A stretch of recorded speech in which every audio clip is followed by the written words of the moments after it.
Hello everyone. तो अब हम देखने वाले हैं धातु के रासायनिक गुणधर्म। तो हम रासायनिक गुणधर्म समझने से पहले रासायनिक परिवर्तनों से परिचित ही हैं। तो यहाँ पे धातुएं जो कोई भी रासायनिक अभिक्रिया प्रदर्शित करती हैं उसको ही यहाँ पे हमें रासायनिक गुणधर्म के बारे में जानना है। तो सबसे पहले देखते हैं वायु के साथ धातुओं की अभिक्रिया। हम जानते हैं कि जो कोई भी सक्रिय धातु होती है वो वायु के साथ क्रिया करती है और वायु के साथ क्रिया करने पे धातु का ऑक्साइड बनता है। ठीक है। सामान्यतः कोई भी धातु ऑक्सीजन से अभिक्रिया करती है। वायु में ऑक्सीजन, कार्बन डाइऑक्साइड, ये सब सारी चीज़ें पाई जाती हैं, नाइट्रोजन भी पाया जाता है। लेकिन मैक्सिमम जो धातुएं होती हैं वो ऑक्सीजन से अभिक्रिया करती हैं, उसके प्रति ज़्यादा क्रियाशील होती हैं और ऑक्सीजन से क्रिया करके धातुएं ऑक्साइड का निर्माण करती हैं। तो हम एक चीज़ यहाँ पे याद कर लेंगे तो इससे हमारे सारे इससे रिलेटेड टर्म्स याद हो जाएंगे। धातुएं जब भी ऑक्सीजन से अभिक्रिया करती हैं तो ऑक्साइड बनाती हैं। अब कोई भी धातु लीजिए, जैसे कॉपर ले रहे हैं, कॉपर का रिएक्शन ऑक्सीजन से हम करा रहे हैं तो कॉपर का ऑक्साइड बन रहा है। तो यानी यहाँ पे Cu कॉपर प्लस ऑक्सीजन दोनों मिल करके CuO कॉपर का ऑक्साइड बना रहे हैं। ठीक है। अगला देखिए, जैसे एल्युमिनियम है, एल्युमिनियम का जब हम रिएक्शन ऑक्सीजन से कराते हैं तो एल्युमिनियम का ऑक्साइड बनता है। मैग्नीशियम है, मैग्नीशियम को जब हम ऑक्सीजन से रिएक्शन कराते हैं तो मैग्नीशियम का ऑक्साइड बनता है। लगभग सभी धातुएं ऑक्सीजन के साथ अभिक्रिया करके ऑक्साइड बनाती हैं। कुछ धातुएं अधिक टेम्परेचर पे करती हैं, कुछ धातुएं कम टेम्परेचर पे करती हैं। जो धातु ज़्यादा सक्रिय होगा वो कम टेम्परेचर पे ऑक्सीजन से रिएक्शन कर लेगा, जबकि जो कम सक्रिय होगा वो उसको तापमान देना पड़ेगा ऑक्सीजन के साथ रिएक्शन करने के लिए। अब चलिए, कुछ धातुएं ऑक्सीजन से अलग अलग तरह की अभिक्रिया दिखाती हैं। ठीक है। वो कोई भी धातु ऑक्सीजन से किस दर से अभिक्रिया कर रही है, यानी कितना तेज़ी से अभिक्रिया कर रही है, वो धातु के क्रियाशीलता पर निर्भर करेगा। जैसे देखिए, आप सोना को देखिए, सोने को आप हवा में रखे रहेंगे, बहुत दिनों तक भी हवा में रखे रहेंगे तो उसके ऊपर कोई अभिक्रिया नहीं होगी। यानी सोना जो होगा ऑक्सीजन से अभिक्रिया नहीं करता है, जबकि वो भी धातु ही है। ठीक है। क्योंकि वह अक्रिय होता है, उसकी क्रियाशीलता ऑक्सीजन के प्रति नहीं होती है, इसलिए सोना क्या करता है, ऑक्सीजन से रिएक्शन नहीं करता है। ये क्वेश्चन कई बार पूछा भी गया है कि अक्रिय धातुएं जैसे सोना या चांदी ऑक्सीजन से अभिक्रिया नहीं करती हैं या फिर काफ़ी कम मात्रा में करती हैं। ऐसा क्यों होता है? तो ऐसा उनकी अक्रियता के कारण होता है। वे हवा के प्रति या ऑक्सीजन के प्रति काफ़ी अक्रिय होती हैं, जिसके फलस्वरूप वे रिएक्शन नहीं करती हैं। लेकिन बहुत सारी ऐसी धातुएं होती हैं जो काफ़ी तेज़ी से ऑक्सीजन के साथ रिएक्शन करती हैं, जैसे सोडियम और पोटेशियम। यदि सोडियम या पोटेशियम को आप खुले में रख देंगे तो तुरंत आग लग जाएगी या विस्फोट हो सकता है। इसलिए क्या करते हैं, हम सोडियम और पोटेशियम को कभी भी खुले में नहीं रखते हैं। जैसे ही जिस खुले में रखेंगे, सोडियम ऑक्सीजन से रिएक्शन करेगा और ऑक्सीजन का ऑक्साइड सोडियम का ऑक्साइड बनाएगा और बहुत तेज़ विस्फोट होगा और आग लग सकती है।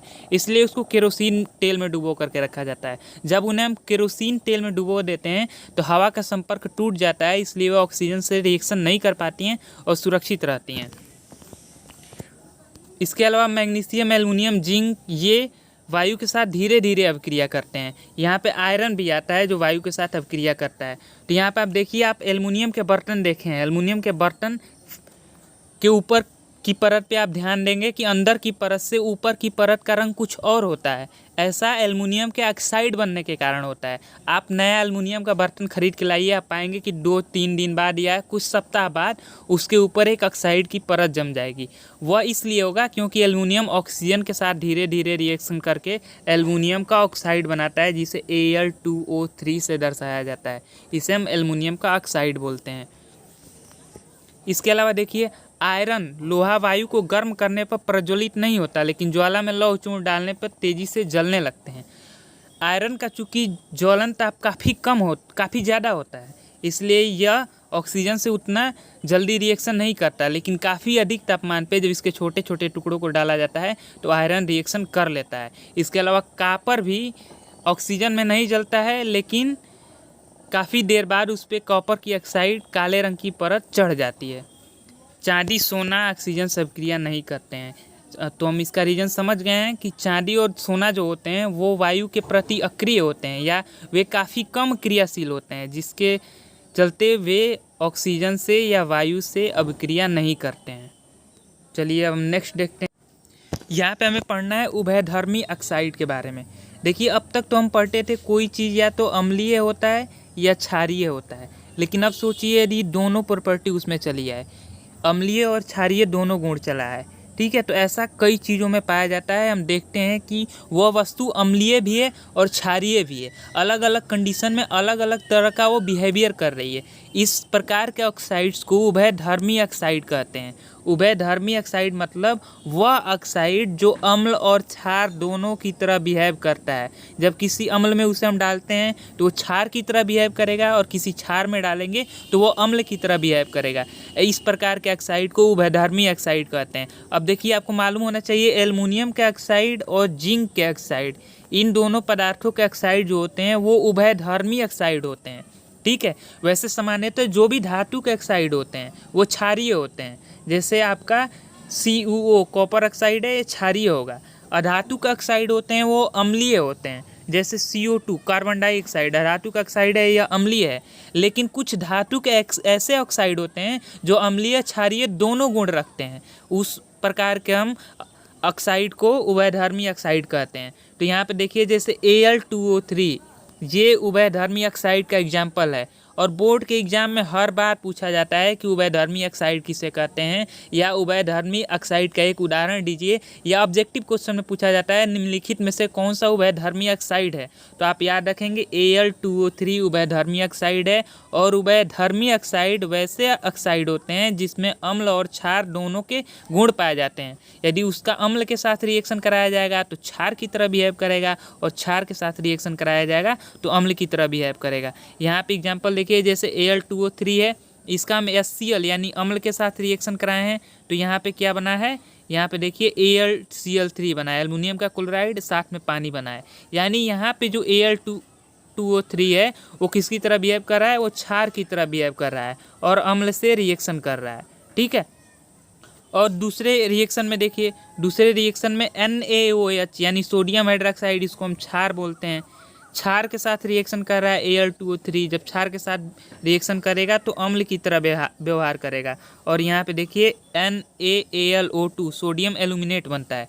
दोनों कंडीशन में अलग अलग पदार्थ बन रहे हैं, आपको मालूम होना चाहिए। इसलिए Al2O3 को हम उभयधर्मी ऑक्साइड कहते हैं। यह काफ़ी इंपॉर्टेंट है उभयधर्मी ऑक्साइड, हर बार बोर्ड में पूछा जाता है, तो इसको आप ज़रूर याद करेंगे और समझेंगे उभयधर्मी ऑक्साइड क्या होते हैं और उसका एग्जाम्पल भी समझेंगे। हमने तो ऑक्सीजन के साथ या वायु के साथ धातु का अभिक्रिया देख ली है। अब देखेंगे कि जल के साथ आखिर उनका व्यवहार कैसे होता है। तो देखिए जल के साथ अलग अलग धातुएं अलग अलग तरह का व्यवहार दिखाती हैं। कोई ठंडे जल के साथ रिएक्शन कर लेगा, कोई गर्म जल के साथ रिएक्शन करेगा, कोई वाष्प के साथ रिएक्शन करेगा, और कोई रिएक्शन करता ही नहीं है। तो ये काफ़ी इंटरेस्टिंग है और इसे हम समझते हैं। तो देखिए सोडियम और पोटेशियम के बारे में पहले ही जान चुके हैं, जैसे उसको पानी में डालेंगे आग लग जाएगी। तो ये क्रमशः ठंडे जल के साथ ही रिएक्शन कर लेते हैं क्योंकि काफ़ी अधिक सक्रिय होते हैं। एक बात याद रख लीजिए, जो जितना अधिक सक्रिय होगा उतना कम तापमान पर रिएक्शन कर लेगा, और जो जितना कम सक्रिय होगा वो उसको रिएक्शन करने के लिए उतना अधिक टेम्परेचर चाहिए, यानी उसको जब तक गर्म नहीं करेंगे तब तक वो रिएक्शन नहीं करेगा, ठीक है। तो यहाँ पे देखिए सोडियम और पोटेशियम कैल्शियम ये हैं, ये तीनों ठंडे जल के साथ अभिक्रिया कर लेते हैं। कुछ ऐसे होते हैं जो गर्म जल के साथ रिएक्शन करते हैं, जैसे मैग्नीशियम है गर्म जल के साथ रिएक्शन करता है। इसके अलावा कुछ ऐसे हैं जो सिर्फ वाष्प के साथ रिएक्शन करते हैं, जैसे आयरन, एल्युमिनियम और जिंक। जब तक वाष्प नहीं मिलेगा तब तक रिएक्शन नहीं करेंगे। भाप के साथ रिएक्शन करने का मतलब ये काफ़ी अधिक टेम्परेचर यानी 100 डिग्री सेल्सियस या उससे अधिक टेम्परेचर पे रिएक्शन कर रहे हैं। इसके अलावा कुछ ऐसे भी होते हैं जो जल के साथ रिएक्शन करते ही नहीं हैं, तो उसको बोला जाता है अक्रिय धातु। जैसे मान लीजिए आपका कॉपर है, चांदी है, सोना है, ये पानी के साथ रिएक्शन करते ही नहीं है, ठीक है। तो हम जल के साथ तीन तरह की अभिक्रिया देख रहे हैं। एक ठंडे जल के साथ अभिक्रिया कर लेते हैं, एक गर्म जल के साथ या वाष्प के साथ अभिक्रिया करते हैं, और तीसरे क्वालिटी में वैसे आते हैं जो जल के साथ रिएक्शन करते ही नहीं है। अब देखिए आप समझते हैं आखिर जल के साथ रिएक्शन करके बनता क्या है। तो हम पढ़ें शुरू में कि हवा के साथ रिएक्शन करके ऑक्साइड बनता है, उसी तरह जल के साथ रिएक्शन करके भी धातु का ऑक्साइड ही बनता है, ठीक है। फिर से जब धातु का ऑक्साइड जल से रिएक्शन करता है तो धातु का हाइड्रोक्साइड बनता है। तो या तो ऑक्सीजन से रिएक्शन करे या पानी से रिएक्शन करे, शुरू में धातु का ऑक्साइड ही बनेगा, ठीक है। और फिर से यदि ऑक्साइड का रिएक्शन, धातु का ऑक्साइड का रिएक्शन जल से कराया जाए तो उस समय हाइड्रोक्साइड बनेगा। धातु के ऑक्साइड का रिएक्शन जब फिर से जल से कराया जाता है तो धातु का हाइड्रोक्साइड बनता है।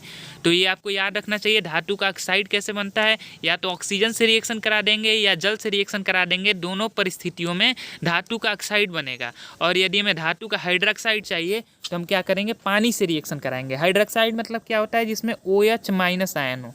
जैसे आपको एग्जाम्पल, फेमस वाला एग्जाम्पल आपको मालूम ही है, NaOH सोडियम हाइड्रोक्साइड। इसमें क्या है, ये धातु का हाइड्रोक्साइड है।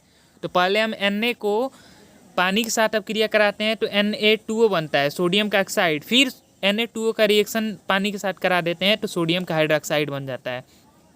तो हाइड्रोक्साइड वैसे पदार्थ होते हैं जिसमें OH आयन होते हैं और वे क्षारीय होते हैं, जैसे कैल्शियम का हाइड्रोक्साइड, मैग्नीशियम का हाइड्रोक्साइड, सोडियम का हाइड्रोक्साइड। तो ये आप समझ चुके हैं। तो ये देखिए, अब जल के साथ हम विभिन्न धातुओं का क्रिया देख रहे हैं। आप में हर चीज़ एक कॉमन लगानी है। जैसे OH माइनस आयन सब में है। जैसे सोडियम अब क्रिया किया पानी के साथ तो NaOH बना, कैल्शियम पानी के साथ अब क्रिया किया तो CaOH बना, कैल्शियम हाइड्रोक्साइड। इसी तरह से मैग्नीशियम किया पानी के साथ अब क्रिया तो मैग्नीशियम हाइड्रोक्साइड बना। यहाँ पे देखिए एल्युमिनियम और आयरन, ये दोनों जब अब क्रिया कर रहे हैं तो उनके ऑक्साइड बन रहे हैं। ठीक है, तो यहाँ पे देखिए एल्युमिनियम और आयरन ये दोनों अब क्रिया कर रहे हैं जल के साथ, तो यहाँ पे ऑक्साइड बन रहे हैं। जब एल्युमिनियम का रिएक्शन कराया जाता है पानी के साथ तो वहाँ पे आपका ऑक्साइड बनता है। ऑक्साइड इसलिए बनता है क्योंकि एल्युमिनियम का हाइड्रोक्साइड स्टेबल नहीं होता है, अस्थायी नहीं होता है। वो बनता तो है लेकिन काफ़ी कम देर के लिए बनता है और वह तुरंत ऑक्साइड में टूट जाता है। उसी तरह से आयरन भी ऑक्साइड तो हाइड्रोक्साइड तो बनाता है, यानी FeOH होल थ्राइस बनता है, लेकिन इतने कम समय के लिए बनता है कि वो तुरंत टूट जाता है, वो अस्थायी नहीं होता है।